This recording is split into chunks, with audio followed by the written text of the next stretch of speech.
Hello, hello, hello, and welcome to the One Pixel Out podcast, episode 4. Yes, we've made it to 4. Fantastic. I'm James, one of the hosts. I'm joined today by Steve. Say hi, Steve. Hello. Mikey Hello. and Dave. Hello. So it's the usual 4 of us. You can find us currently on Spotify only. In the future, we might move on to other platforms, but you can either watch us in video form or you can listen to us on audio form on Spotify. And yeah, hope you're enjoying the podcasts. If you have any comments for any of the shows or any ideas around future topics that you might want us to cover, please do get in touch by the comment section on any of the podcasts on Spotify. And yeah, we'll hopefully maybe be able to try and shout people out and help us get a better idea of what people are interested in around the world of digital product design. So today's topic is something that which we have touched on a number of times in the 3 episodes that we've already recorded. It definitely came up in the last one when we were talking about the move into leadership and design management, and that is the topic of burnout. And so we felt that that was probably a big enough thing to have an episode all around for itself. So when we're talking about burnout, I guess it can mean a lot of different things to different people. So maybe if I just look on Google Gemini AI overview as a bit of a starting point to talk through what we mean by burnout. It's a state of emotional, physical, and mental exhaustion caused by prolonged stress. And there's lots of different things with regards to burnout in terms of the emotional signs of feeling exhausted, feeling drained, feeling quite cynical and detached, or having negative feelings about your job, your colleagues, loss of interest. Typically, you might also feel a little bit inadequate, feel like you can't accomplish tasks, or losing that sense of achievement. And that might lead to other things like being irritable and anxiety. You can generally feel a little bit fatigued. That might come through in also other sort of physical symptoms around headaches, health issues, all sorts of that kind of stuff. Behavioral changes, you might witness feeling a little bit of withdrawal, just generally poor work performance. And yeah, I guess some of the key indicators that it calls out on here are lack of energy and motivation, a loss of enjoyment, and feeling a little bit unappreciated. So those are kind of like the areas that I guess there's lots of to that. I guess those are all parts of feeling burnout when you're in a position working. And I guess we've all 4 of us have experienced this at some stage in our careers. So yeah, we thought this was quite interesting to talk about. Hopefully you will get some value out of listening to our experiences. And yeah, hopefully at the end we can also maybe kind of give a little few bits of help or tips or advice.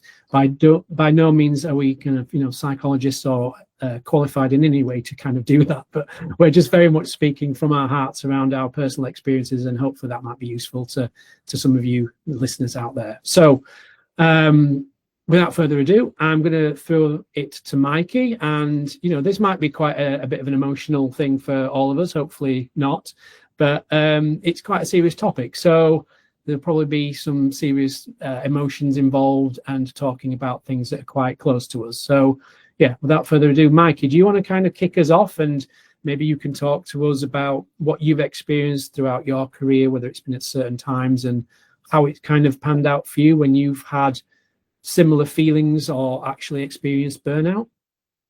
Yeah, so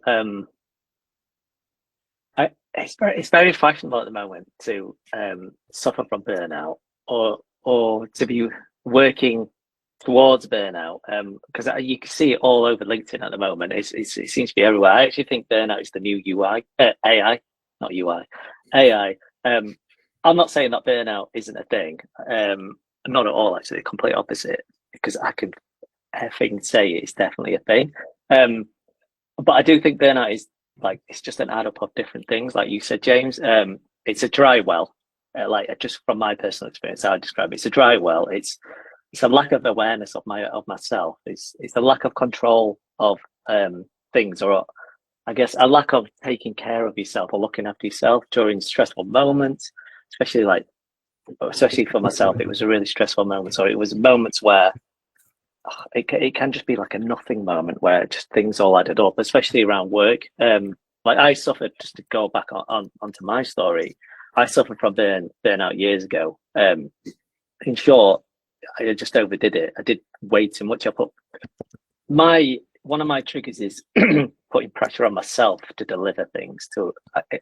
It's not having a high standard, but it's to get to a certain point where I think I should be. So I put pressure on myself to learn on the job. It was a new job. It was a new level, a very, like, probably 2 levels up to where I was currently. It was to learn on the job. I had a newborn. I was growing a team of small numbers to suddenly large numbers. All of that whilst doing client work. And also I moved into a new house. It just ran me completely to the ground. And like, I look back at it now and I really pity myself for it. I pity my family for it. And I just think, like, I never ever want to get into that fucking situation ever again. It's really tough for us. I guess the lack of support wasn't great either. Not from my family, but I guess from like work wasn't great. They didn't notice until it was too late, which, you know, I find it quite tough to do, but maybe there's reasons for that. And in the end, I just left. My personal decision was to leave, so I just quit. A very tough time, won't lie. It was a really tough time for myself, especially others. But it's a lesson learned. It's like a massive lesson learned. I know what my triggers are now. I know what that feeling is. I know everything around that. And when I can feel it, I go. Like, you guys take the mickey out of me all the time as I'm a contractor. But if I start to feel a bit iffy, it's either time for me to go or for me to take a break. You know, and I put safety guards in place as well, so I know when I'm going on leave. I know when I'm going on holiday, things like that. But yeah, I don't know whether you guys have felt similar to that, Joey. If you have suffered, if you want to talk about your burnout or anything like that, if you've had similar feelings, because I think it's interesting to discuss triggers. Because I bet there's potentially a lot of similarities with designers, especially. Just very quickly, Mike, when you were talking about that, do you think that because you've kind of experienced it, not necessarily a number of times, but maybe you've been in that situation a few times, that you've been able to almost like pre-diagnose and spot the signs that it's on its way, and therefore you've been able to deal with it better because you've learned from your times when perhaps it was like the first time it happened. Certainly for me, it was like, my God, this is an absolute shock. I've got no idea what's going on. Never experienced anything like it before. But obviously, as you perhaps go through these things, unfortunately, maybe if you do it happens multiple times, you feel like you can almost like, you know, that sixth sense starts to kick in. Like, I know something's stirring here inside me, which is a little bit unsettling, and I need to listen to it. Do you think you've got better at that? Yeah, I think it's a case of, I guess it's a bit similar to, it's quite a lot, but it's a bit similar to like how I would line manage it, as in I'm very comfortable calling it out. I've dealt with directs who have also suffered from it, and I've quite outwardly called it out, as in to save them. To when I can see it, it's like, obviously you just see things like change of motivation, energy levels, even tone of voice, things like that, group settings, things like that. So I know when to see it in myself. I know when it's coming. I know when there's a rumble, and that's when as soon as I feel it, the brakes are slammed on for me, and it's like I say, like, it's either time for me to move on, time for me to take a break, or just time for me to do less. You know, I just I don't want, not silent quit or whatever it's called. I just do my 9 to 5, and I just do what needs to be done to get through the day, and I take less on. And that is how one of the things I do anyway. I think it's interesting when you see other people suffering, or when you know it's coming for them as well, because sometimes they don't even notice. Yeah, I think it's a really interesting topic. Like I say, I wonder how similar these are, or how similar they sound to you three guys, and whether you three guys are thinking, oh crap, it's on its way, or I've had it in the past and not realized, and you just worked your way through it and accidentally, coincidentally had a holiday and it's gone, if that's a fix. Yeah, like, what do you guys think, Steve? Did it feel similar? Yeah, I definitely recognise. I recognize elements of that, Mikey, and it's bloody awful, isn't it? I first felt my, I guess, battery completely drain. I hear that expression quite a lot as well. When COVID hit, I think like many others overnight, I went from a rhythm of commuting, face-to-face conversations, and small daily rituals to sitting behind a screen all day. And I couldn't quite understand why I felt the way I did. And it took me a while to realize it wasn't just the work itself, it was everything around it. So the commute itself was everything to me. So the interactions with the coffee owners on the way to work, all of the scaffolding that made my day feel balanced had vanished overnight. So without that, the days blurred for me, and it felt like the screen absorbed all of my energy without giving much back. And that was a weird thing to quantify in that moment, because there's that element, and then there's the very blurry boundaries of what is home life and what is work life. And I know many others struggled with this as well.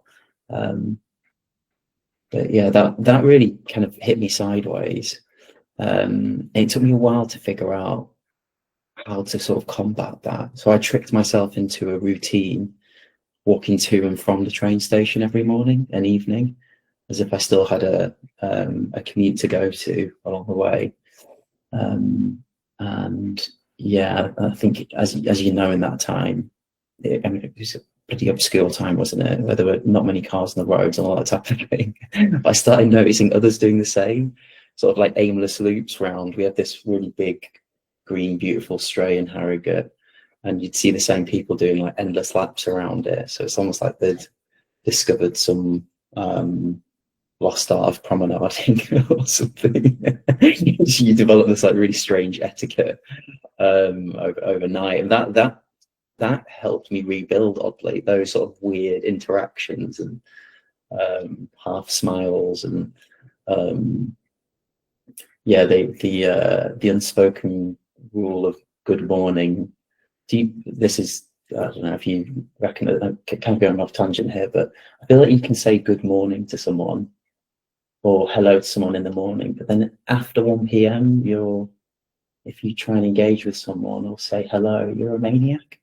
So it's like, what's that, just your personal experience? Like people, it really amplified it for me. So like those little moments for me helped me rebuild myself. So it was finding time for myself and finding those little moments where I could decompress and switch off. And that really helped in this sort of environment this sort of hybrid environment that we live in now, knowing that I have to walk the dog in the morning and the evening, or I can't function throughout the day. I'm literally a zombie.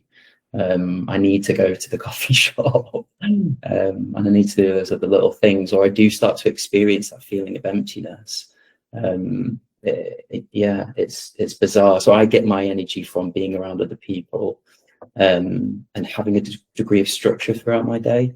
And I know if I don't do those little steps, I'll start to, yeah, I'm not myself. I'm definitely not myself throughout the day. So in terms of what you were feeling at that time then, Steve, obviously difficult time for a lot of people, change of routine, world's going to shit, all that kind of stuff.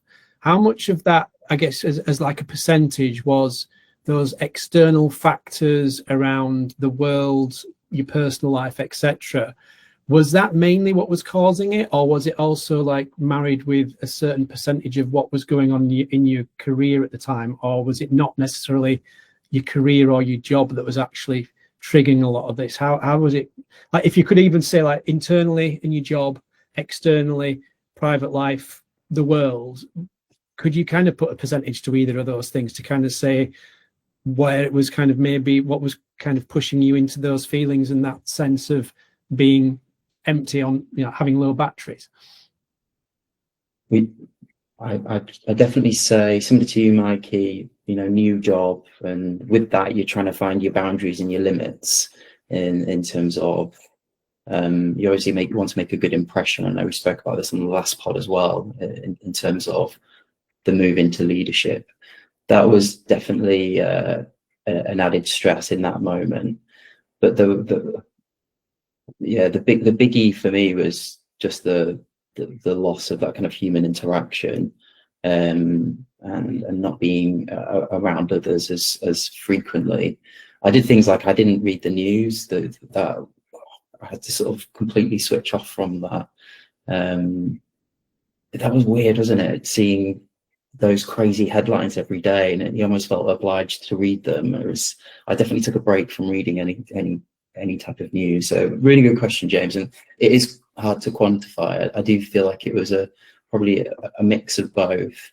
The transition into leadership was really, I found really challenging, especially moving from a designer to being a leader and a manager, as we discussed last time. But yeah, I'd say the surrounding factors, the sort of scaffolding analogy, that was the biggie for me, that I had to almost hit a hard reset and figure out, how do I cope with this in order to progress and move forward. Yeah, does anyone else identify with that? Or because it's kind of it's a today thing as well, isn't it, with the world that we live in? I think of it as well in terms of like remote and hybrid living. Yeah, there's definitely things where, similar to yourself, like with the news and things, external stimulus, sense of overwhelm, feeling, I guess, depending on how you lean, like there's a lot of stuff which is out of your control, and sometimes it depends on your makeup as to whether you feel comfortable with that. And like that can sit within that external space of what's going along or going on in the world, in your community, in your family, with your loved ones. The reality is that we are all human, right? So even if you have struggling with work and you're moving into a new role, and it's, you might feel like a fish out of water, you might not have the support that you want, there might be lots of ambiguity in that space at the time. You can't just switch that external person off when you walk through the door or swipe your pass in. You carry that stuff with you, and so sometimes it is those things which ultimately make you potentially feel like the work isn't as maybe valuable as what you previously felt. You might not feel like you've got much of a sense of purpose at work, and then maybe you start to end up in this perfect storm of everything seems like it's just off or not right, and that can last for a while. Or equally, for some people, they can come into work, and if work's absolutely banging and firing, it can be the relief from all the stuff that's happening outside, because it's like, oh, I can just go to work and distract myself, and it's great. I feel like I'm getting stuff done. I'm making progress. Everybody's happy with what I'm doing. I'm happy with what I'm doing. So, yeah, for me, I think it's definitely when things potentially hit that perfect storm moment where there's stuff externally and stuff with your job where perhaps all of those struggles are coming together. And that's certainly what I experienced in the past, where it was a lot of external factors and internal stuff at work. And the thing, as I explained it before, was I'd never really experienced anything like this. I'd not even talked to anybody, and never spoken to anyone that had talked necessarily about burnout or things like that. It was not on my radar. But I think I ultimately realized that I'd started to put everybody else in front of my own self-care. And the one thing that I learned from that period of time was I can't support a number of people in my team at work. I can't support my family. I can't support, my daughters, coaching my daughters, under 6 football team and doing, training sessions twice a week and having to plan for that, and then doing matches the weekend. I can't carry all that load if I'm putting all that before looking after myself. So that's one of the main things that I learned from that. But yeah, it's a very, if you've never experienced it, it is a very bizarre time. I certainly found that, and just didn't really know where to go or what to do. It just felt like something wasn't right, constantly feeling tired, doing the work, but not really sensing any joy in it anymore. And I'm sure we all experience at different points in our lives getting, waking up on a morning and not really feeling like you want to jump out of bed and attack the day. So I think that's a natural thing. But I think when it starts to become more commonplace and more the norm, you perhaps start after maybe having to think about what are the underlying things which are maybe making you feel like that. So that's my experience. Did you feel like you were over-indexing work life over personal life at that point? Is that like, did you try in your head to create a fine balance and it just started to potentially tip the other way? And did you recognize it yourself, or did someone help you recognize that moment? Yeah, so I don't think anyone recognized it at the time. If they did, they didn't say anything.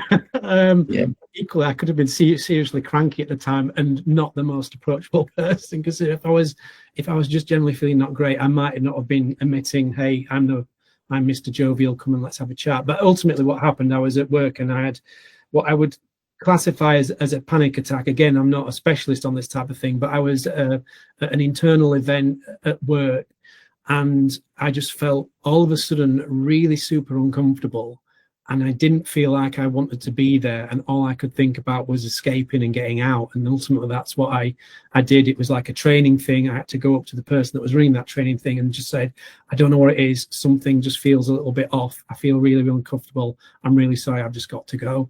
And I went from where that training was to another office, and still just kind of like feeling really just what's happening, I don't know what's happening. Tried to make a cup of tea, and I just sat there, and I was in one of, if you remember, we used to be in different offices. We had 2 buildings, and I was in one of the offices, and I was like, I just don't want to go back. I just don't want to go back to the other office. And I definitely don't want to go back past where they were doing that training. I just can't be there anymore or near that space anymore. And it wasn't until that happened that I then ended up having a conversation with my line manager at the time, who was like super supportive. And yeah, ultimately we tried to figure some stuff out, but I ended up having to take a little bit of time out of work to try and just deal with everything that I hadn't been dealing with efficiently. And just, I guess, some people may say it was just being bottled up, and eventually, it catches up with you. So yeah, it was Crikey. Yeah. not a great time for sure, but yeah, you learn from these things. And I was better at spotting these things, a bit like Mikey now, in terms of just general feeling about things, whether that be personal stuff, work stuff. Do you all find yourselves in those scenarios as well? As that you kind of put yourself to the bottom of the pile, don't you, in terms of everything else that's happening around your lives? And I think that's when it really starts to weigh down on you. I think I definitely used to do that, Steve. Just what James just said there, I've definitely got better at like if you're looking after people, if you're managing a team, you're going to be able to do that unless you're looking after yourself first. As I've got older, I've got much better at not working late, for example, like doing the hours that you're contracted to do. Obviously, there might be the odd late night and stuff, but like there was times when it was very frequent for me, like in previous roles and stuff like that. So I've got much better at looking after myself and having that work-life balance. Like when the COVID time as well, like what would be really good for me was that time that you could go out, exercise, like got a dog, spend time outside. Like you try and have I know this is not everyone can do this, but you try and have like your office space in a separate place to where you're gonna sit in a living room or eat at dinner and stuff, and definitely like where you're gonna sleep. So it's you're trying to separate work from like your outside life as well. So there's definitely challenges there. And Dave, just on that as well, in terms of a space in that COVID era, a space that you occupy and you work in. At Catherine's mum and dad's, there was a room called the Room of Doom, which was their dining room, but it's where everyone would work. That was in and around that house at COVID time. And it is interesting, isn't it? You do have to create a degree of separation from a space that you want to enjoy and a space that, okay, I'm going to put in the hours and do the work here. I think that's really important. I try not work down here. I'm down here now because my daughter's asleep upstairs. I'll try and use the spare room as like, this is my office room. And then when I shut the door, I'm done. I don't always feel like that, but I try my best to set those boundaries. So yeah, Dave, sorry to cut you off there, but it just made me think of the Room of Doom. So Steve, the Room of Doom. The Room of Doom. People aren't friendly to you after 1 o'clock. What's going on with you? What's going on with your area? It is Harrogate. I'm not selling this well, am I? So yeah.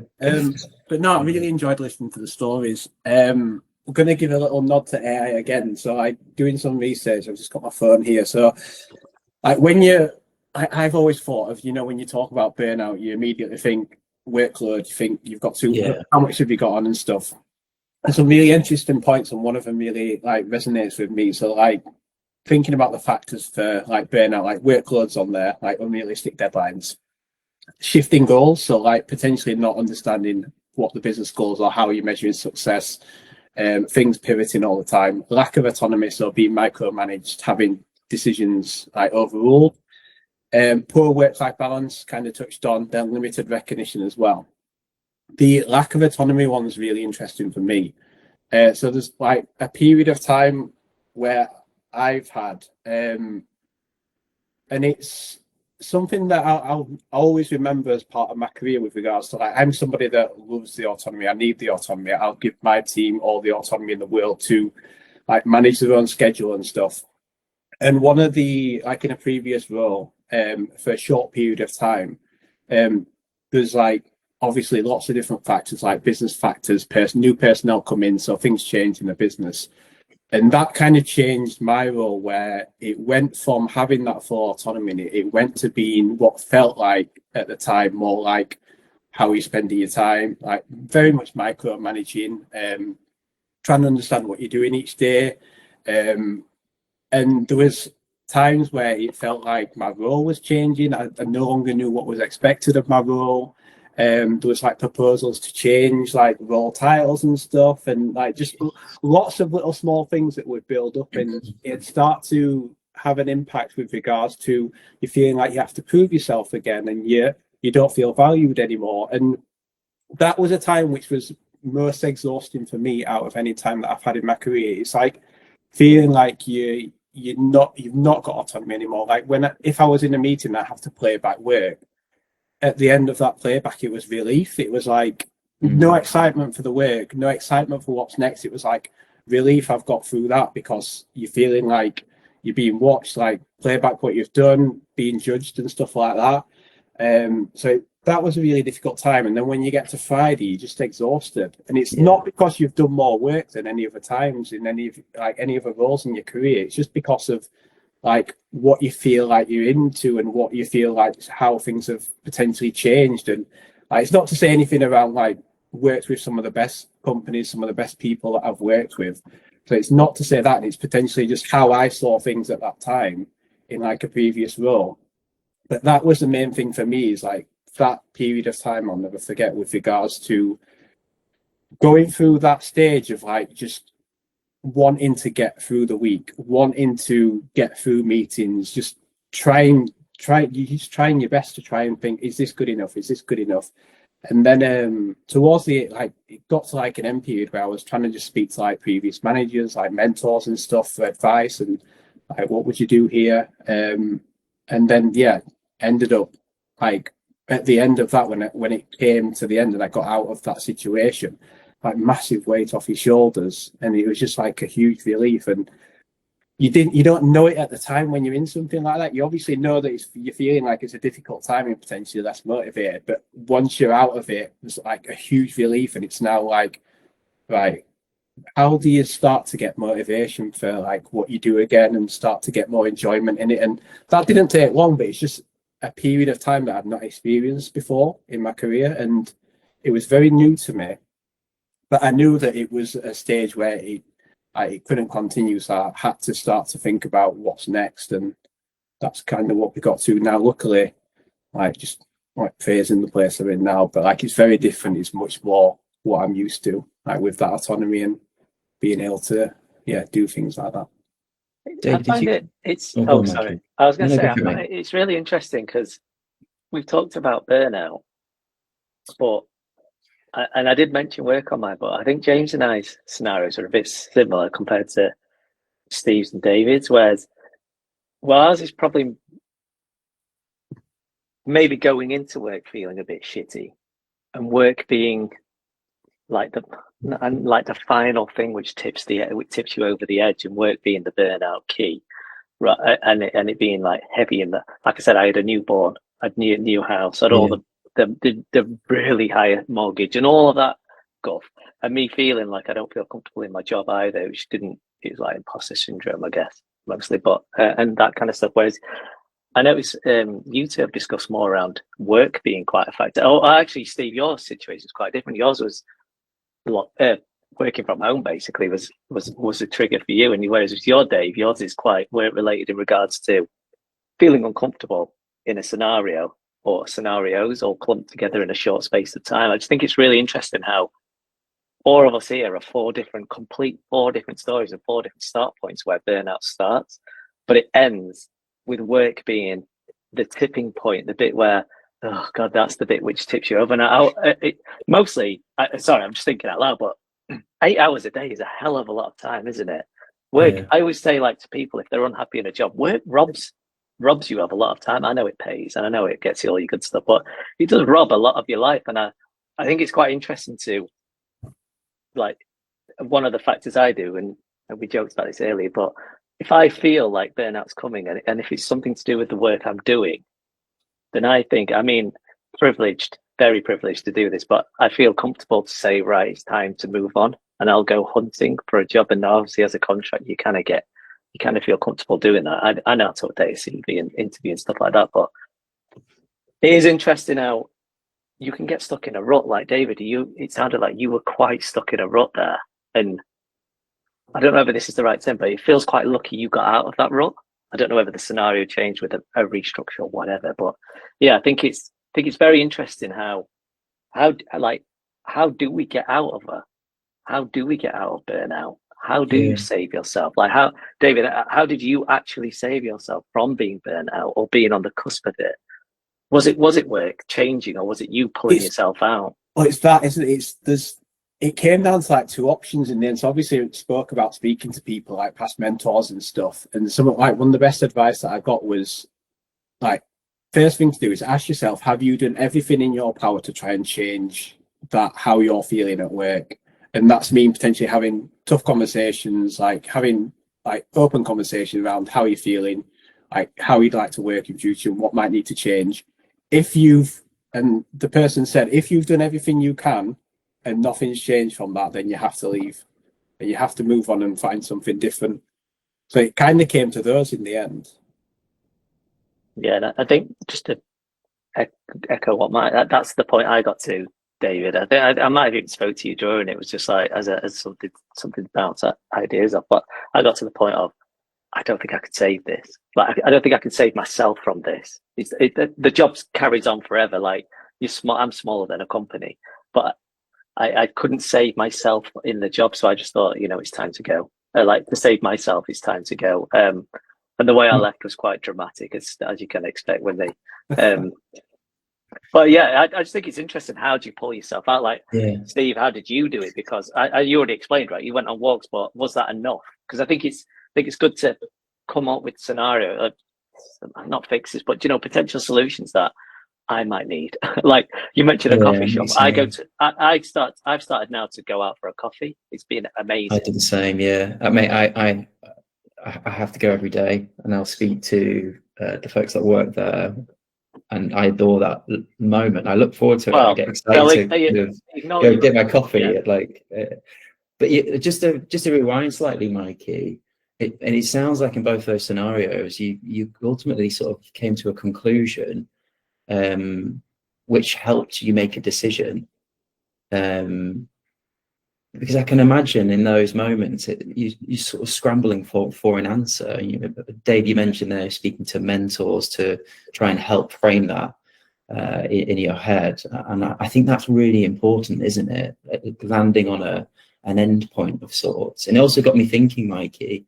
You mentioned because you're a contractor, you've got the ability to pause if you want to. I guess more of a sort of like as a culture, do you think we need to embrace longer breaks? We're constantly working, aren't we? If you're lucky enough, you can take longer holidays if that permits within your role. Yeah. But as athletes do and as film actors do you think we need to start thinking about like longer breaks? I'm talking months before your next project, or having a pause, like a sabbatical of sorts, just so you can kind of recharge those batteries and then go again, rather than it just being a continuous loop. It's interesting you mentioned that, Steve, because when I went for a consultancy, and I wanted to do, because the way consultancy works, I don't know if anyone's done it here, but you get like loaned out from the parent company, you get loaned out to a place, then you come back and you carry on and you go like that. It's a bit like a recruitment agency, but not. I'll be hated for that. But anyway, what I wanted to do was when someone comes back, I wanted to give them a week to 2 weeks at the minimum to, I don't know, I used to say like clean your desktop on your computer, start, get rid of all that branding, all that stuff you had on it, write a case study if you want, but let's talk about the wins and what you learn from it, and use that week to the fortnight, basically decompress, regulate yourself, do nothing, chill out, sit on the bench, whatever it is, and you have those 2 weeks.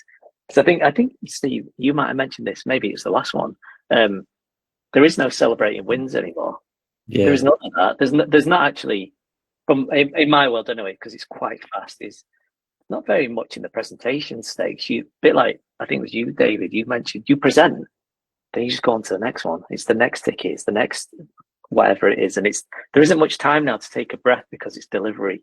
I am noticing probably in the last year to 2 years we've become more delivery based, which is fine. I like working at speed, but not much time for a breath. There isn't much time, and I think as designers, and we're all, I said this earlier to a friend of mine, but as designers, we're all flawed. Ultimately, we're all flawed in some way. But we like time to think. We're emotional folk. Well, we like to chew over things, don't we? We like to chew on things, and I don't think there's much time for that. So I think burnout is even worse than it's ever been, because there isn't much time to chill. There isn't much time to. You forcefully have to take a break. It's almost like I forcefully now create a space for recovery, is what I call it. That break that I force, like I might leave a contract and go on it for a day, but mentally, I'm not doing that. Mentally, I'm like, I'm finishing tickets off and I'm handing work over and doing a handover talk. But mentally, I'm like, I'm paused now. And I've taken that forced break. So don't think there's much of that. And I think it's even harder in permanent employment. I see it more when I mentor with permanent employers they're struggling. It's a murky world out there. And it's a tiring world, and doesn't seem to. It's quite a tricky market as well. So it's quite tricky. But I think if you could realize when you're in it deep, there is no solution at this point. We're all doomed forever. We're all going to have to go to that doom room. Room of doom. Yeah. Come with. I've written down a question that I want to ask you all, perhaps as a way of rounding up at the end. But before that, Mikey, you mentioned in your opening, and I think you used the word fashionable, but I don't think you meant it in a bad way. But you talked about that it seems to be something which seems to be coming to the surface quite a lot at the moment. And sure, I will use LinkedIn as a reference here. I don't spend a massive amount of time on there, and I would say that most of the stuff I see is probably just nonsense. But I have seen some stuff around burnout a little bit more. Do you think that at the moment it's a case of people are just suffering more from it, which is why it seems to be more visible? Or do you think it's more the fact that people maybe have got more awareness of what burnout looks like? Or could it be both? I think one of the things that I saw recently was, to kind of put this into the design context, is there's been a lot of change within the design space recently. There's been a lot of cutting of roles, and it seems that the low level kind of entry to mid-level roles seem to be going, and we're not bringing fresh people in. The top end of roles seem to be kind of like being cut down for reductions of salaries, and ultimately you're left with seniors in the middle that are having to perform much more work and a wider array of work to cover all those people that aren't being brought in to cover it anymore, and that itself seems to be exacerbating the situation. Do you think that we're on the, from what you know from your friends, from people that you speak to in the industry, do you think we're on like a crest of a wave that's potentially going to come down crashing in the next couple of years, depending on if more kind of, if the economy picks up and we start to see more roles coming on board? Thanks for catching that word, fashionable. I was waiting for someone to catch it. I think the reason I said it's fashionable, because I think it's become okay to talk about mental illness, and I think people are more comfortable calling out, and I think people are more comfortable warning others to do it. Hence why we're being open really here. I think it's very comfortable. I think that people talking about AI is completely different to talking about burnout. I think people do suffer from burnout. I think it's like, I think you touched on it, James. Why I think it's coming is because the world's gone faster. I think we spend less time thinking about design. And there's less and less UR roles, user research roles knocking around, and now designers are being resourced as solutioners. So, and I know we sell ourselves as coming up with solutions, but we don't actually. We come up with, I always say we come up with recommendations rather than solutions. So I think there's a lot of pressure on, like you said, James, is mid-level designers and up. Actually, I think it's up. I think there's a lot more expectancy that design role now changes and we do more. I think the role of designers is changing, and I think we're all struggling with it. I'm starting to notice now my role let's say within the last year to 2 years, my role has completely changed as a designer, and I am obviously moving around places. I would say I've become more of a content designer, probably a service designer, a service designer who can do interaction designer, but also a user researcher. That's potentially 4 roles now down to 1. That's like a redundancy nightmare, really, isn't it? When you look up, and it's like, and that's a lot. It's a lot. It doesn't feel a lot, but obviously after every project, I'm knackered, and I think that's a lot of pressure to do, and I think it's a lot of learning to do on the job if you're not used to those kind of roles, and a lot of thinking to do. That we're taking the chewing time out. We've got no design thinking now, because how can a designer do user research and then all of that kind of stuff? There's no time for iteration or anything, and I think it's the time. We're so used to thinking. I think as designers, we are thinking monsters, and that's been removed. And I think it's become an issue. And I think James, we're probably the elder statesman in this room. We've seen you guys have seen this too, right? But we've seen design change over the years completely. Like what we do now is nothing what we thought we were going to do 10, 20 years ago. I think that the role of design's changed, and I guess it's one of those ones you either evolve with it, or it's going to be an interesting wave of doom and gloom in that room. If you look at some of those aspects that Dave outlined before, feels like that all marries in pretty much like with what's going on in the situation, doesn't it? It's that uncertainty. All our jobs are going to get taken over by AI. Plus, I'm having to take on more responsibility or more varied types of roles that previously we used to have people that did that just for a job, but now I've got to do that as well. And you can kind of see that it might feel that burnout is going to naturally evolve in that situation where you've got uncertainty. We don't celebrate the wins. It's going from one feature release to the next feature release. There's no gaps. There's no time to kind of recover and just recharge. And if you don't get the ability to do that in your private life, and you don't set some of those strict boundaries around, getting out for fresh air and exercise and having, weekends where you kind of just zone out from the work stuff, it's potentially just going to slowly drip, drip, drip and start to get you fill up your bucket until it's spilling over. Sounds very negative, but I guess there's just there's a harsh reality to this conversation, right? And I think we'd be remiss if we didn't kind of talk about it in that respect, because I would think that people that listen to this actually want to hear our honest thoughts about how we think things are. So with that in mind, if people are listening to this podcast and they think that they might be suffering with an element of burnout, or that they perhaps recognize some of the things that we've discussed and think, yeah, that's exactly how I'm feeling at the moment, what kind of advice would you give someone that's kind of starting to sense that they might be suffering from from burnout. And obviously, we're not going to hold you to this in any kind of shape or form, but maybe just think back to the situations that you were in that might help, and you can think, okay, well, what really helped me out was X, and that's what I'd probably suggest somebody would do. I'll throw that to you, Dave, if you like, if you want to kick off. Yeah, very good question. I guess in my situation, potentially didn't realise it until I realised that there's something not quite right, but potentially didn't realise it until the end. So I guess my advice would be, it's kind of what we've talked about here, is like, what's the first thing that we did? We did a bit of research to understand like how people might be feeling, experiencing burnout. Like, what are some of the symptoms? What are some of the factors? I'd use that as a starting point. So I'd start to look at those and see, okay, like, I've potentially been feeling this way for a few days, weeks, even months. And I think timing is key as well. So like, if somebody wants to have a look at those factors and think about, okay, yes, been feeling like this for like a few weeks or something, I guess, do you ask yourself there is this likely to continue into months? Like, is this something that could be short term? And it's like, okay, I've been feeling like this week. These are some of the factors. I could be a bit like, could be too much this week, or these factors are playing a part this week. Next week, do you start to monitor it again? And is it different next week? And okay, it could have just been one of those time periods where we're out of it, we recognised it. But the worry is, if it starts to go on for weeks and weeks and weeks, then for my advice would be start to come back to what somebody said to me, was with regards to you're going to have to do something about it.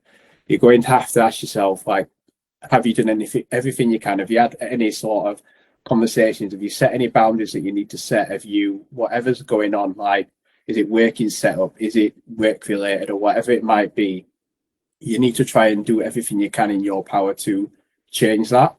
And if you can't do that, then what is the out where you can potentially, like, if it's career related, look elsewhere for different type of roles. Because that's it. It's like, you don't want to be in a situation where you think that, yeah, it's going to get better or it's going to change, and you're months and months down the line, it just doesn't.